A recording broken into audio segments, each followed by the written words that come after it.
This video is focused on signal transduction pathways, which are a series of steps by which a signal is converted into a response. These pathways have three main steps: reception, transduction, and the cellular response.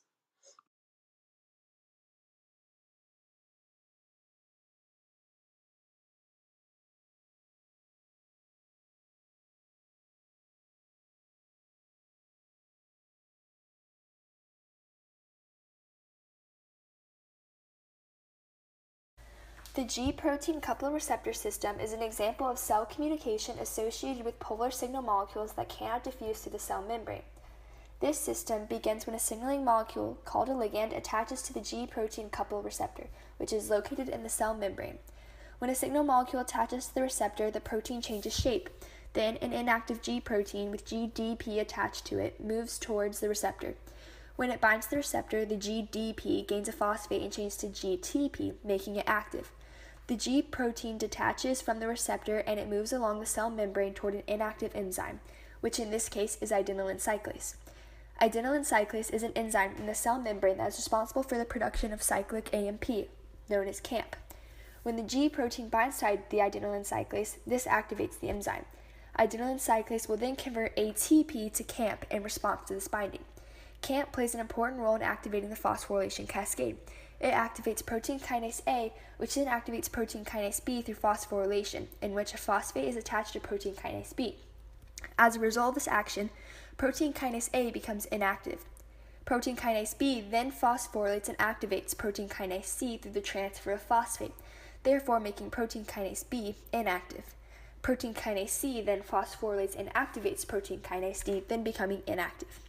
This process is called the phosphorylation cascade, as one protein kinase will activate the other through a transfer of phosphate. This cascade ends with protein kinase D activating a final protein. This active protein will then move towards the endoplasmic reticulum and then bind to it. This signal transduction pathway ends with the ER releasing calcium ions, which is the cellular response that was triggered by the ligand. The tyrosine kinase receptor system is involved in attaching multiple phosphates to tyrosines, which can then trigger multiple transduction pathways at once.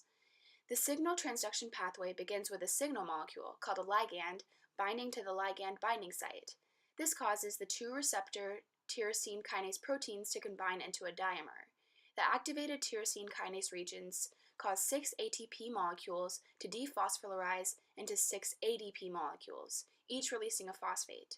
The phosphates will then bind to the tyrosines, creating phosphorylating tyrosines. From here, inactive relay proteins bind to the phosphorylated tyrosines, therefore activating them with a phosphate. One of the active relay proteins will phosphorylate an inactive protein kinase A, causing the relay protein to become inactive and the protein kinase A to become active. This is the start of the phosphorylation cascade that characterizes transduction. From here, protein kinase A will phosphorylate protein kinase B. Then protein kinase B will phosphorylate protein kinase C, and protein kinase C will phosphorylate protein kinase D. The cascade ends with protein kinase D activating a final protein.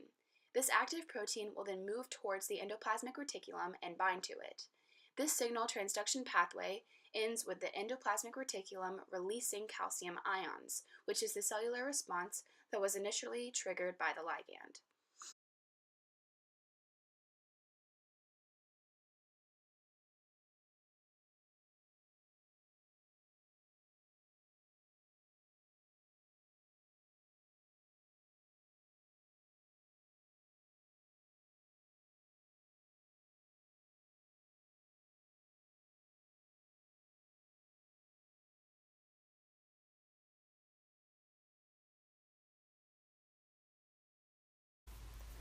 Cholera toxins alter the production of CAMP, resulting in an abundance of these second messengers.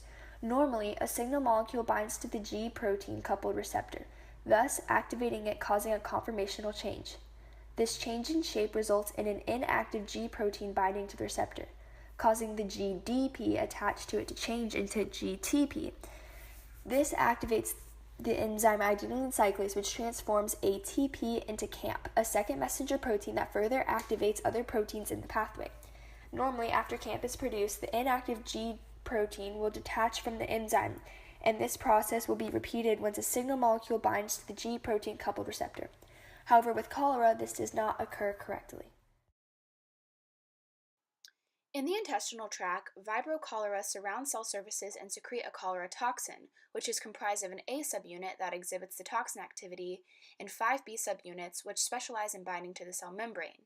Each of the B subunits bind to a ganglioside on the cell membrane, triggering endocytosis. The vesicle is transported to the endoplasmic reticulum, where the toxin is released.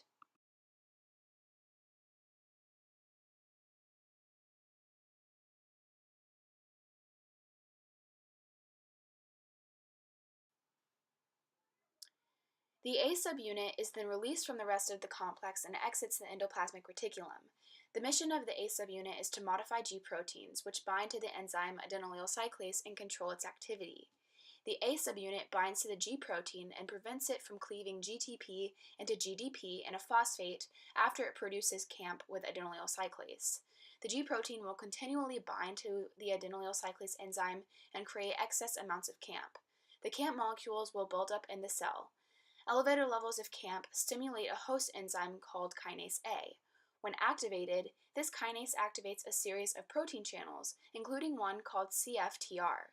This channel stimulates the diffusing of chloride ions out of the cell. As chloride ions leave the cell, water does so as well in an attempt to equivocate the environment. This results in elevated water and ion levels in the blood, subsequently leading to diarrhea. Among diarrhea, other symptoms of cholera include vomiting and nausea, dehydration from water loss of the cells, muscle cramps, and in some cases, even shock. The most common treatment of cholera is rehydration. The goal is to replace lost fluids and electrolytes using simple rehydration solution. This can be done orally or through intravenous fluids. Antibiotics are also used, and in children, zinc supplements have been shown to decrease and shorten the duration of diarrhea.